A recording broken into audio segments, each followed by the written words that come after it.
Thanks for coming to Slice. This is the first time we've done this thing, and look at all of you. This is amazing. I'm Ty Taylor. I'm the VP of Seattle Indies, one of the people throwing this shindig. Also an independent game developer. I made The Bridge and Tumblestone and a few other things. And we're here with Eric Barone, who you might know from Stardew Valley. Yay! Good morning. Yeah, thanks for being here, Eric. I know Of course. probably busy. And thanks for bringing your entire development team here on stage. I think I was looking into this, and I think Stardew Valley might be the second most popular solo-made game of all time. Is that true? That sounds cool. I can't think of anything else except for Tetris. Okay. I mean, I don't look into these things necessarily, but that sounds cool if it's true. I think I did some research. For a lot of people who presume to be solo don't do the music. A lot of people have external music. And I think it's a really inspirational story that you just did absolutely everything. Why did you do that? Well, I think part of it is just that I am kind of just like a solitary kind of guy, growing up, my main thing was actually music. That was the main thing. So it was my big hobby. And then on the side, I kind of just doodling and doing these things. I actually never really thought I was going to be a programmer or a game developer or anything like that. I was kind of just into creative stuff. And then when I went to college and I was deciding what I was going to major in, and I was I had taken a Java programming class at community college, and I was this is pretty fun, and I'm pretty good at it, so maybe I'll just major in computer science and we'll see what happens. So I did that. So that kind of taught me how to program. So all the pieces were kind of in place. The only one that I had formal training in was the programming, but everything else was kind of just hobbies that I was way into. And even then, everything was in place, but I didn't realize I was going to be a game developer. It was kind of just while I was at school, I kind of just to practice on the side, I was making little games and stuff. And at some point after I graduated, I was trying to get jobs, and I kept bombing all the interviews. So I just started making this game, Stardew Valley. Well, at that time it was called Sprout Valley. But I just started making this game, and I was I'm going to make this to get better at programming, improve all my skills, put it on my resume, and then maybe I'll be able to get a job after that. But this game started getting bigger and bigger, and I had all of the, skills to be able to do everything myself. So, and like I said earlier, I was kind of like a solitary guy in general. I was the kind of guy that, whenever I had to do a group project at school, I was oh man, I don't want to talk to other people. Also, they'll just weigh you down too. Well, I wouldn't say that, but maybe. But so it just naturally happened, and I happened to be able to do everything that I needed to do. So that's kind of how that all came together. Now, you did say before that the whole dev team is here. That's not quite true, because now I do have help with the Sprout updates. Valley dev team is... Well, yeah. The original, when the game first came out and the first couple of updates was completely me, and then starting with the 1.3 update, I started to have some help from other people. Is ConcernedApe you or the company, or both? It's kind of both. Technically, ConcernedApe is me. ConcernedApe LLC is the company. Right. But yeah. So how many people do you have helping you out now? So in terms of actual development, I think it's 4 people, including me. But then there's, I have someone who kind of works on the business stuff and the, interacting with all the different platforms, Nintendo, and putting all that stuff together. Sure, and one of the things I was gonna ask you, it's one thing to have someone answering your emails or doing all the publishing kind of work, but I think one thing that perhaps made Stardew Valley so special is your personal touch was in every single pixel, every single note, every single line of dialogue. Do you have other people touching that part of your next game, which is Haunted Chocolatier? No. So far with Haunted Chocolatier, it's completely solo. And part of the reason for that is, as you said, I want my personal touch to be on every single everything that the player interacts with. And it's mainly just because I want it to be my game. That's all. Like, the reason I'm even making Haunted Chocolatier is kind of just because I feel like I wanted to share more of like my ideas and express myself essentially, because Stardew was so successful. Like, I don't really, like, to be honest, I could have just retired after Stardew Valley and not made any more games, but You'd be bored. I would be bored. It's like, what would I do with all my You time? would do exactly what you're doing right now. Exactly. So, and also the solo thing worked for Stardew Valley so well that I was like, why mess with it, with the like formula? So I'm probably gonna do the same thing, like try to make the whole game essentially myself, and then maybe like okay, the only difference is with Stardew, it was completely like a scrappy, like I had no idea it was gonna be successful. Haunted Chocolatier, like I know that there's gonna be a lot of demand for it because of Stardew Valley, so it's like I kind of have to like launch with all the console ports ready to go, I feel like, and all that kind of stuff. Well, you can have that done externally in progress, like as you finish like the odds and ends, the bugs fixing and everything. Right. else, right. Yeah. So that's that's definitely coordinatable. Do you have any kind of estimate in your head how many day one copies that there might be? Because it's people want to play the Stardew Valley guys' next game no matter what it is. I'm sure a lot of don't get me wrong. I think a lot of people are going to look at Haunted Chocolatier and be like, "That's really cool. I want to play it." But it seems to me probably 90+% of people are going to be like, "I want Eric's next game." Yeah, that might be true. I mean, I have no idea what kind of numbers we're looking at, but like just, actually, I kind of don't like, I think what you're saying is true, but I kind of hate it, to be honest. Sorry. It's like, no, it's fine, but it's like, that's kind of why, people are like, oh man, that name is so awful, Haunted Chocolatier. It's such a mouthful. But like, I kind of like purposely choose something that I feel like is almost like maybe going to be kind of bad because I want the game to do well on its own merits.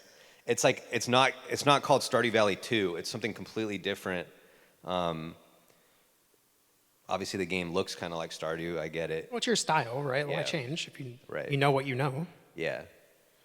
But I when I was thinking of like what game to make, I almost kind of was like, what's the dumbest idea? Okay, ghosts in a haunted castle and you make chocolate. And the name is like really difficult to say. All right, perfect. Because I want there to be like, I want to have like a challenge to have to like, I guess, I don't know, prove myself again and not just rely on Stardew Valley to, count on those sales just Well, from Stardew Valley. that But goes it's kind back of to not- inevitable, yeah. Like, there's no way to avoid it, really. Unless I made the game under an alias, which I was considering, but then I was thinking, that would actually be kind of dishonest. Yeah, not only I don't know about dishonest, but I think your fans genuinely care about you and want more from what you have to offer. And I think it's not a bad thing at all that they'll go from Stardew Valley to Haunted Chocolatier because of you. Yeah. It's like if you like a band, you're going to listen to their next album, right? It's That's a true. very similar thing as like, well, you also are a band. Well, I think though that it's just like for me that Stardew Valley was kind of like my first real game that I released to the public, and it blew up so much, like it kind of I think sort of undermined like the normal progression that a person would have throughout their life, to where like the Stardew Valley success would be like something that I would hope would be like at the apex of my whole career, not at the very beginning. It's created some unique problems for me. Like I don't want to complain because obviously I'm really grateful that it was so successful. Do you think you've peaked? No, I don't think so. But it does create a lot of like extra pressures, you might say, and it makes it so that like now I'm like trying to make another game, and I feel like I have to live up to Stardew Valley's like reception, I guess. That doesn't sound stressful at all. How are you dealing with, like, I cannot possibly imagine, and I don't really envy having millions of people, like, just patiently waiting, tapping their fingers until there's any kind of Haunted Chocolatier updates at all. How are you doing? It's okay. I mean, I think it's been one of the big struggles, definitely, with like Haunted Chocolatier. Like, Yeah, it's a lot of work. Coming up with ideas and doing all the work is, one thing, but the biggest challenge I think has actually been like the motivation and just trying to deal with like, it's like why am I doing this? With Stardew Valley, it was like I was trying to in a way prove myself or like make a name for myself, try to establish myself in a career that like I was totally an outsider, and I was like, I want to make a game. So there was all these things, like I need to make money too. That was another thing for Stardew Valley. Like I need to make some money.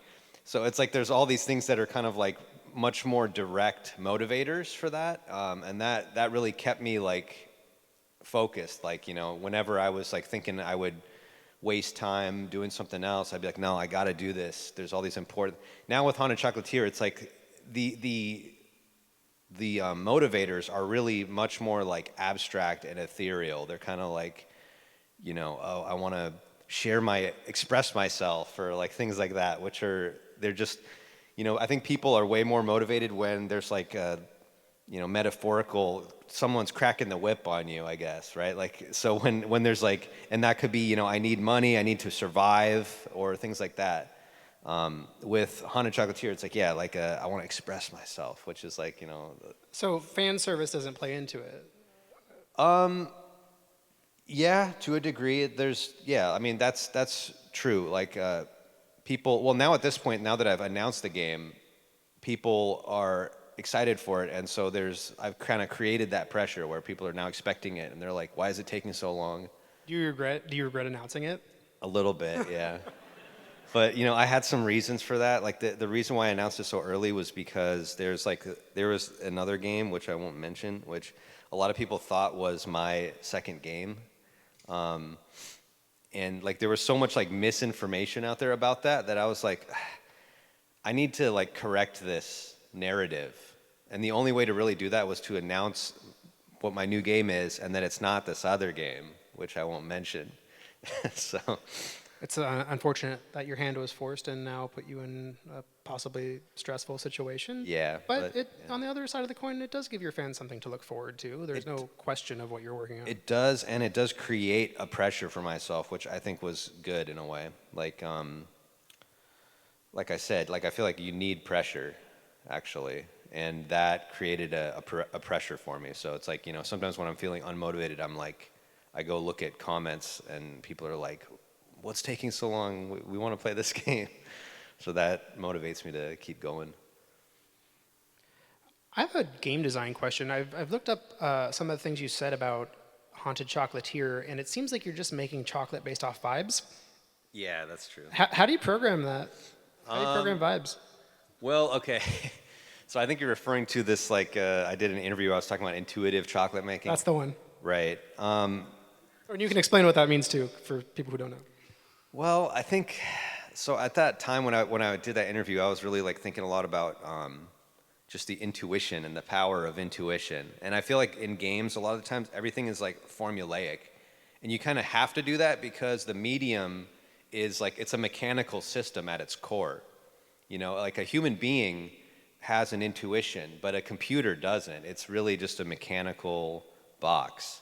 So like at its core level, like I feel like you cannot actually make an intuitive game because you're dealing with a mechanical system. You have to actually rely on the human player, the soul-bearing agent, to have any actual to tap into the intuition.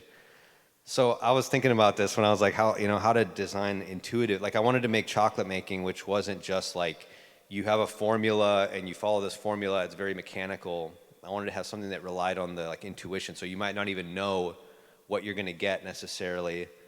But it's not just random. It's somehow like tapping into like the player's something that it's getting from the player. But this mechanical box that you're programming is still going to give an output to their input. Right. If they give the same input each time, do they get the same output? Well, that's why you throw in a little RNG and just say Fair whatever. Enough. But like, yeah, that is kind of the problem with it is that people will learn how to gamify everything or like, min max whatever system you make. Sure. And so, but I still want to have sort of an intuitive element as best I can. like I've been working on the system. I actually decided that I'm gonna have to have like two systems. Like one will be the more mechanical, traditional system, you might say, and then one is more like an intuitive psychedelic Vibes. banking. Yeah, right. Is it in the same universe as Stardew Valley? I haven't. Because that would be I some good won't fan reveal it. service. Yeah, I won't reveal that yet. I mean, maybe, but like, okay, it's not. If it is, it's not a big part of the narrative. That's all I'm saying. Like, I wanted the game to stand on its own legs.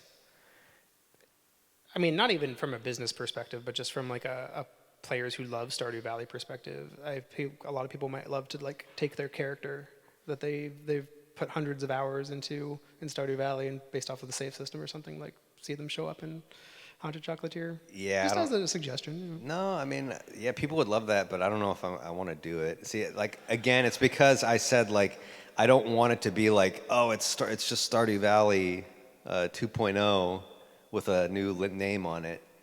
And it's like if I add too many things that are like connecting to Stardew Valley, then it's just like I'm gonna be I'm trying to take a break from Stardew Valley with this game. I don't want to be like. You don't want to be the Stardew Valley guy for your entire life. No. Because you haven't peaked yet.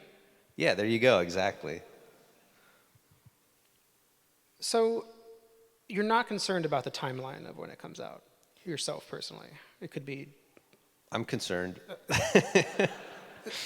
Is that because of the fans' pressure, or just because you don't want to be doing it? It's both the fan pressure and my own internal pressure because, like, I don't want to like get too old and I haven't released enough games. Like, I have a limited amount of time on this earth. That's exactly what I was getting at, and that's like an existential problem that I have as well. Where I'm sure many of you have a huge design document somewhere with like every little idea that pops into your head.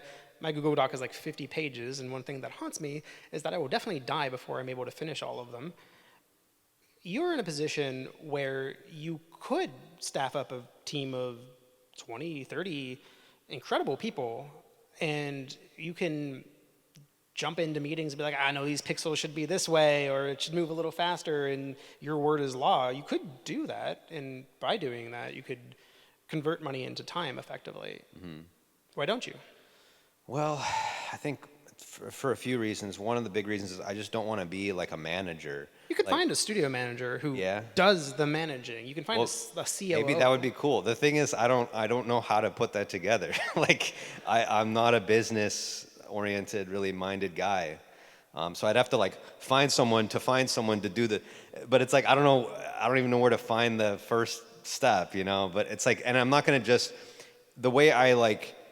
If I get involved with working with someone, I want to know them really well first. Like, I'm really careful with like who I work with. Well, trust has to be a big part of it. From every inch of it, even like the Stardew Valley source code is probably pretty sacred for the porters, right?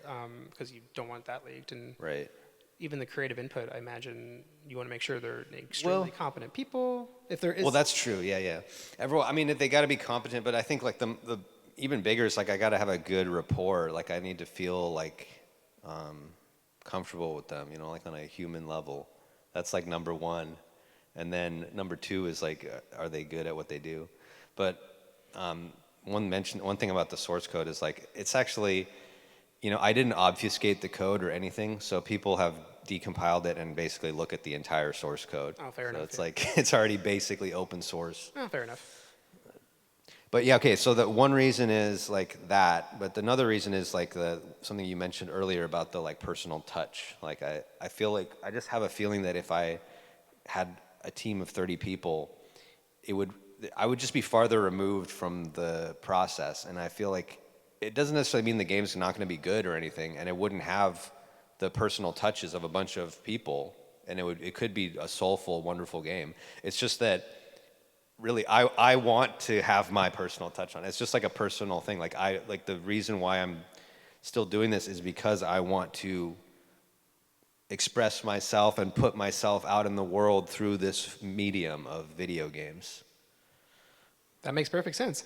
I kind of already knew the answer to the question, of course, but it is still kind of a an unfortunate thing that you were definitely going to die one day with all these ideas still in your head and all these unmade games. I may die So are you one all. day. We don't know yet. Let's not jump the gun. Well, then you can just make chocolate. So you're from Seattle, this greater Seattle area of Auburn. As part of Slice, the Seattle Loves Indie Creators Expo and Seattle Indies, kind of wanted to touch on that also because I feel like it's about as rare as making a game by yourself as to be a Seattle native these days. How has Seattle influenced you? Well, I would say I'll talk about Seattle, but first I'll just say the Pacific Northwest broadly influenced me. I mean, I grew up here my whole life, grew up in Auburn, as you mentioned. And I do think, you know, like there's no, it's not a coincidence that like Stardew Valley has a very, I think if you look into it, it has like a Pacific Northwest feel to it. There's some, like, for example, salmon berries are in the game, and like, I thought everyone in the world knew what a salmon berry was, and then when the game came out, people were like, on Reddit, they're like, today I learned salmon berry is a real thing, and ConcernedApe didn't just invent it. So, like, there's little things like that. You know, growing up, I went out in the woods, like, my parents and I would go and pick mushrooms like near Mount Rainier. So there was kind of this foraging like thing that we did, which was very meaningful and special to me. So I kind of tried to translate that to some degree into, you know, my creative output. In terms of like Seattle, like, you know, it's hard to say exactly what influenced you, but it does. Like everything influences you. It's the like you mentioned before, the vibes, the culture, the environment, the weather. You know, maybe if I grew up in Hawaii, I maybe wouldn't have become a game developer because I would have spent more time outside. Where you know, here it's like the weather it's rainy and drizzly and overcast, you know, most of the year. So you're kind of like indoors all the time. You're like, I'm playing video games. I'm on the computer. I'm sad. I got, you know. So that's why Seattle has so many indie game developers. I was trying to figure out why there's so many. You know, I've wondered that. It's the weather. They also talk about the Seattle freeze. You know, I've always wondered, you know, the phenomenon. I think, is everyone here from Seattle, by the way? Show of hands. Oh, wow. Like native? Whoa, cool. All right. You know, they always talk about the Seattle freeze, the phenomenon where like it's really hard to make friends in Seattle. Like if you come here and we're all very like awkward and we don't make eye contact. And I've always wondered like what is the explanation for that? Because the weather forces people inside, not their computers, which makes them lack social. I think that is one aspect. It is one aspect. Fascinating. But there's also like, you know, the whole tech culture that draws people. Now, why is there a big tech industry here? Like that, I also don't know. Maybe it's because of the weather ultimately. You got to like trace these things all the way back to the beginning. Maybe because Microsoft just decided to be in Redmond and that could be. spun everything else off. And then it attracted a bunch of people who are computer people, and computer people often are kind of like, I think more than average are probably going to be shy, introverted people, and that's why maybe part of the reason why they decided to get involved with computers, because they don't want to interact with real people. So I don't know. I think it all maybe makes sense in a way, but yeah, all of that I think has influenced me in a way, in a subtle way that's like hard to even say for sure. But because you wanted to make a world where there was no Seattle freeze and every character just wants to talk to you. It's weird. Maybe, yeah. It's like it was my way of creating creating a whole group of friends in the Stardew Valley cast. And this was my very good segue into saying how so many people treat Stardew Valley as escapism. Yeah. You know, people perhaps who don't have very many friends, who, I don't know, don't have a family or something like that, can really look inwardly towards Stardew Valley and get a lot of real personal and even therapeutic value out of it. I think this can be said about a lot of games as escapism, but I think Stardew Valley is one of those good examples that shows what we do is important. Because for the first part of my career, I was like, oh, this is hedonistic. Like, I love video games, I love playing them, I'm gonna make them, but you know, you really do realize that they're important. Yeah. True. Yeah, I've so many people have like reached out to me and told me their stories about like how Stardew Valley, you know, helped them out during a difficult time or just got them to love life again. Like, and I'm like blown away by that. Like, And but especially during it's the great. pandemic too, Yeah, true. when you had very little social interaction. Yeah, it was big during that. But no, I mean, there are like the kind of, as you say, hedonistic games that just are like dopamine, like they just, activate your neurons. And I mean, I'll have to admit, I'm like a sucker for those games too. But I do think there is something special. And, I don't look down at all on people who make those kind of games. It's like, I don't judge people's like forms of entertainment that they enjoy. But like, I do think there is a very unique opportunity with video games to connect with people because it is an interactive medium. It's like one of the only truly interactive mediums that we have available to us as like artists. So it really gives a unique, and I feel like we've only scratched the surface of what you could possibly do with video games. Like people will sometimes say like, video games are dead. Every idea has already been done and now we're just rehashing stuff. And it's like, I'll have to admit, like my game is kind of heavily inspired by Harvest Moon. But like, I do think there's like still so many like possibilities of what we could do to connect with people. And yeah, like for good or for bad. But so you gotta think about that and try to be good. But And you told me before that you don't regret not launching Stardew Valley. Well, to phrase that differently, you launched Stardew Valley single player, and you have no regrets about that. Because multiplayer is hard. right. Multiplayer is quite hard. Are you launching Haunted Chocolatier multiplayer day one? No, I don't think so. At least that's not the plan. Or okay, here's the secret. Everything you just said about connecting with people. Right. Well, I mean connecting, like not necessarily bringing people together. That's cool too. But I just mean like connecting with them, me to the people playing the game. Sure. Yeah, sure. But yeah, here's the secret. With Haunted Chocolatier, I've been saying I am not launching with multiplayer because I don't want to. You don't want to commit to it. I don't want to commit to it. Yeah, of course. If it happens, it happens. If it doesn't happen, I never said it was going to happen. So. That's a good point. Yeah. I mean, if only you had a studio manager where you could hire a networking engineer to do that for you. Well, yeah, we might get there. I mean, honestly, I think my idea with Haunted Chocolatier is that like I want to basically make the game like at least to like 90%, like get all the content essentially in. Maybe I will, have someone do the multiplayer for me at that final stage and do all the ports and like obviously I'm not going to translate the game into different languages. I don't know I basically only know English, so like. Oh yeah, of course. Yeah, so Right. there's going to have to be other people involved. Literally every There's going to have to be other people involved, but yeah, with the multiplayer thing anyway, like with Stardew, it's like, I guess it's the thing I would say in general is like, some games are so reliant on multiplayer that you kind of have to launch with multiplayer. Stardew, I feel like wasn't. It's still like a fun game, single player. So I was kind of like, well, I'll just release the game. If it's popular, then I'll add multiplayer. If the game's a total flop, then it's like maybe it was good that I didn't waste my time, Sure, that makes sense. Yeah. And since Stardew Valley launched about 10 years ago now, right? You probably put more work into it yourself than you did initially before launch. Probably, yeah. Because you spent, what, 4 or 5 years on it? 4.5 years before launch. And then, yeah, it's been about 10 years after launch. And it's like basically most of my time for the past 10 years has just been devoted to Stardew Valley updates.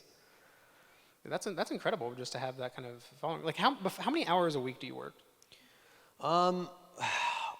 That's varied a lot. When I was making Stardew Valley originally, it was probably like at least 12 hours a day, every day of the week. I didn't take any days off unless I was forced to. Since then, it's definitely changed, and like lately, I haven't been as productive as that, and I've been like trying to figure out how do I get that productivity back. I want to do 12 hours a day, every day, but maybe I'm just getting older. That's the possibility. Like I'll sit at the computer all day, but like I often get distracted. Sure, but also being in your 20s is way different than being in your 30s or 40s, Yeah. like working. Right. You can crunch when you're in your early 20s, and it's like no big deal at all. It's totally Right. fine. Do you feel like in that 12-hour day every day, do you feel like you had any kind of crunch or burnout? No, not really. I mean, there was times where I was like super productive, and then there's times where I was kind of like not productive, and I still tried to force myself to be productive when I didn't feel like being productive, but there was definitely times where I wasted a bunch of time, or I was like playing other games. Like I played through Terraria while I was making Stardew Valley, and that like just distracted me a lot. And now I'm definitely I think part of the problem is like when I was before Stardew Valley came out, like I didn't I had nothing going on. Stardew Valley wasn't a thing. There wasn't a bunch of people who had bugs in their game and needed me to fix their save files, and a bunch of people want to do merchandise deals, and like there's so much stuff going on right now. Like Yeah. now, or like for the past 10 years since the game came out, it's like super distracting. Sure. You didn't have to be up on stages for an hour talking to people. No, it's yeah. Like I was able to just lock in and focus on one thing. That was my one mission. Now it's like there's like 20 different missions that I have to juggle. And that's like, it's very distracting, I guess. Like, but it's all like important stuff. I'm not saying it's not important. It just makes it difficult to. Have you tried just blocking out time, almost like scheduling time on your calendar? Like, hey, I look, need this to is be between 3 and 5 p.m. Don't bother me. This is Haunted Chocolatier. I'm so bad at that. Like I try to do that and I never stick to it. Like I don't know what it is about me. Like I have a very like scattered, disorganized way of thinking and approaching my life. So it's like I try to do that. I feel like I need to be disciplined, but I've been telling myself that for like 15 years. Like I need to be more disciplined. You need a producer. Well, maybe. Yeah. But, also, like, if it doesn't work for your brain, it doesn't work for your brain. Like, some people, that works great, but some people are like, oh my God, it's 3 o'clock. This is the hour that I put to work on whatever game, and you just don't wanna at that time. Right. And, like, that's not really very conducive to creative flow, right? Like, No. you gotta, it happens when it happens. You don't get to choose that it happens at 3 o'clock. Honestly, yeah, I think you have to know yourself and like do things according to your own body. Like it's like I'm a certain way. I've kind of with Stardew Valley and hopefully with Haunted Chocolatier, I've learned my own weird way of doing things in terms of my approach, like when I work, what I work on at what time. It works for me. I wouldn't necessarily say that like that's going to work for everyone else. Everyone is different. Sure. And one other thing, like going back to the 12-hour days and probably now as well, is you're working on a bunch of different things, right? If you're just the programmer, 12-hour days might be extremely hard, but if you could switch to, now you're doing music and then you're done with that, you can do some art and... Yeah, no, that definitely helps. Whenever I get bored of one thing, I just swap to whatever I feel like doing. So yeah, that's but it's a unique thing to being a solo developer.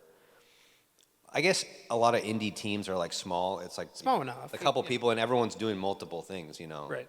Even like for some of my games, I do design and programming. And just being able to swap back and forth is extremely helpful because you like different sides of your brain almost, right? And so one side can be tired, so use the other side. Right, but there are some people that they're just programmer brained, and I work with some of these people. They're great. I love them, but that's just what they do. They just program, and they seem to, from what I can observe, they seem to be content with just programming. So, like, that's cool. That's great. Yeah, sure. Yeah. Every brain is different. You've mentioned to me, I think last time we talked, that you're your own worst critic. True. Out of several million people out there who have played your games, you still are the harshest on yourself. I would say so. Yeah. I mean, I'm always thinking to myself, this is absolute trash. This is garbage. Like everything I do. You have a 98% positive score on Steam. Do you still think Stardew Valley is a bad game? No, at this point, I've warmed up to the idea that maybe Stardew Valley isn't a bad game. But I still like, when I look at every aspect of it, I'm like, oh man, this could be so much better. Like I think by doing those things, it would go to 99. Do you care about that number anymore? I don't know if it would boost it up to 99 because I think like there's a value in the imperfection. I think people actually like that it's not perfect. Like it's made by one dude. Yeah, like there's some. Well, yeah, and it's right? When something is scrappy and made by one person, you can kind of see the imperfection. It makes it more human, I guess. Right. Yeah. So.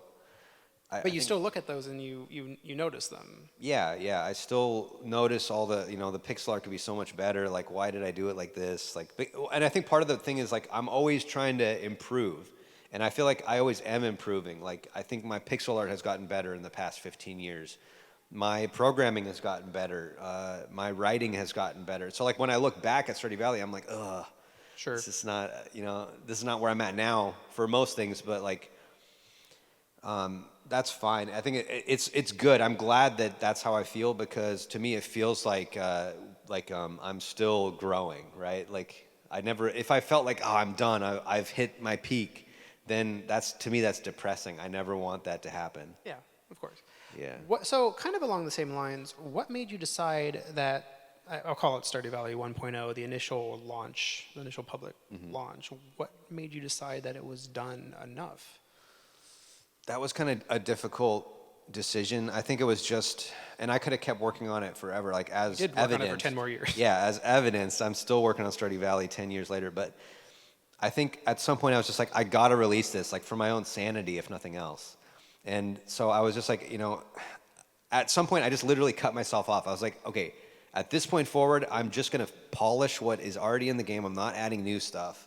I did end up adding some new stuff after that point, but like I really tried to just like, this is it. And I just had to make that decision. It wasn't easy. You just have to do it because it's like, what am I going to do? I'm like, work on this game for 15 years before releasing it? Like I can't afford that. I have to release this game. Well, are you going to have the same mentality for Haunted Chocolatier where you could afford to? No, yeah, I will. I'll have to cut myself off. I'm not at that point yet. No, The of course. game's not finished, but I will have to cut myself off at some point. I think I'll know when it's done, though. I'll just know. It's just an intuition. So we've only got a few more minutes left, and normally when you do interviews, you're probably doing a lot of like fan service, like nerding out about all the characters. But here we have a room full of independent game developers who are all probably look up to you quite a bit. You are like the Seattle success story, one of a few, but you're a hometown hero. But do you have any advice that comes to mind? Like, for example, if you could go back in time and tell yourself something that you might share with a room full of independent developers, what would it be? Well, I mean, there's definitely some practical advice I would give. If I could go back in time, I would say, make sure you talk to a lawyer before you sign any contracts. Um, and okay, maybe slightly less practical, a little more vague, I would say, is that like, I think one of the most difficult things about game development, especially if you're like a solo developer, but even a small team, is like keeping motivated, keeping like just finishing a game, like literally finishing a game is so difficult. So I think just taking your own like motivational levels seriously, like yeah, all the technical aspects of making a game, the art, that's all challenging as well. But I think people might sometimes focus on that and ignore the like their own sanity, like their mindset and their psychology. So I feel like you got to start thinking about that stuff as like part of the whole package. You have like art, music, programming, psychology of the members on the team, like their essentially mental health. Like you want to make sure that you're keeping that strong. That's very important. And that means you might go all the way deep, as in like considering like your diet, getting enough sleep, getting exercise if you're able to, making sure you do take some time off, or just basically understanding yourself. I was kind of a weird person where I was okay with working 12 hours a day every day, but like it did kind of maybe take a toll on me to some degree. It's like take all of that into consideration. Everything can be essentially thought of in like almost a scientific manner, and you can be like, okay, how can I improve these aspects? Like it's all like there's so many things that are like tangibles that you can say I can improve this by taking this step, and then just doing it. Force yourself. Willpower. You have to have like extreme willpower, but you can having the willpower is within you. It is definitely within you. You just have to like cultivate it, like stoke that fire, and then just like that would be my more vague advice. Is like take that stuff seriously. Believe in yourself. Obviously, you have to take an attitude of like, I can do this. Like, yes, you will be doubting yourself. Like I said, I think everything I do is trash. But at the same time, I 100% believe in that I will be able to overcome that. I will improve, I will get better, and I will succeed. Like, that sort of almost, even if it sounds ridiculous and it's totally unrealistic, I feel like believing it, it's like having faith in yourself and what you're doing. You have to cultivate that. You have to believe in what you're doing in yourself and know that that you are going to be able to do it. How's that? I think that was beautiful. Yeah.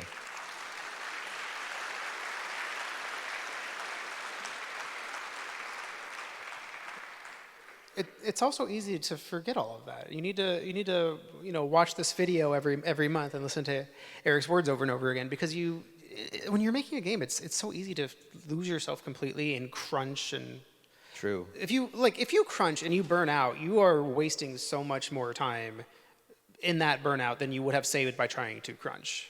It's always bad for you. Can I say one more thing? Please do. We have like 5 One more more minutes. thing is that I think if, like, my story kind of proves that you don't have to be like an insider. Like, basically, I didn't know anyone in the video game industry whatsoever before I made Stardew Valley. I had no formal training in game development. I didn't know anyone in the industry, and like, it was completely a solo, didn't know anyone in the industry kind of thing. So I think a lot of people might worry that they're like, I gotta have connections. It's like, no, you don't. You don't have to have connections. Could it help? Yes. But I think the story of Stardew Valley proves that it is possible to do it as a complete outsider, by yourself even, which is like the most extreme end of like being an outsider. So it is possible. Did you do any marketing? Did you just make a good game, put it on Steam, and say, hope people like it? I didn't do deliberate marketing, but it was just kind of like having like a website and doing some like dev updates and stuff, just kind of sharing what I was doing, and people thought it was interesting. Sure. I mean, that's definitely a minimum for sure, but like no spend on like marketing or No spending, no. Reaching out I gave to out free press, keys. emailing IGN. I gave out free keys to like streamers and stuff Sure, when yeah. it came out, so that was something, I guess. But I mean, that's definitely a pretty. Do you think you're lucky? Do you think that's a lucky situation? Because a lot of people there's always an exact same element of thing. luck. Yeah, there's an element of luck, but I think you got to do your best to like focus on everything else. If everything else is in place, then your luck roll doesn't have to be that high, So I think luck is a multiplier, right? You've got to do everything else. You've still got to make the good game. right, Right? You can't just not make a good game. That's step one. yeah, But you're all here at Slice. Hopefully that makes you have connections. Like it doesn't hurt. But you don't that's have true. to. That's Yeah, true. it Yeah, it doesn't hurt. I like how you I'm said like it dunking helps. on connections, and then we're all here at a networking event. But no, it doesn't hurt. I'm just saying it's not like you can do it. Like it just shows one extreme. Anything that you can do to make your time easier, do it. That's what I'm saying. I'm just saying this shows the one extreme end. If it's possible there, then anywhere along that, it's definitely possible. So don't give up. That's all I'm saying. Do you think if you launched Stardew Valley today, and the reason I say today is because the competition, I don't like using the word competition because we're all friends here, but like the number of games released on Steam is like 10x, 20x per day than it was 10 years ago? Right. Do you think it would have done just as well? I think it would have done well. I don't know if it would have done just as well, but I believe Stardew Valley is a good game at this point, and I think like there's so much it's such a big game. Like I feel like if it came out, it would have to do somewhat well. Like would it have done as well as it has? No, I don't necessarily think so, because it came out at just the right time to be kind of like this big deal. I don't know, for various reasons. I think it was just the game that people wanted at that time, like the zeitgeist. You gave people what they need when they needed it. I mean, the world's not the brightest place. Right, and that was decade. something I didn't plan. It was kind of Right. that was the luck element, I guess. Sure. This is the game I wanted to make. Maybe somehow I was tapped into the zeitgeist in a way that I didn't really understand, but Well, thank you for being here. Thanks for all your inspiring words. Of course. Yeah. That's time, but thanks everybody for coming. I hope you have a great rest of your slice. Thanks for coming to the first one. Yeah, thanks for coming. Nice to see you all.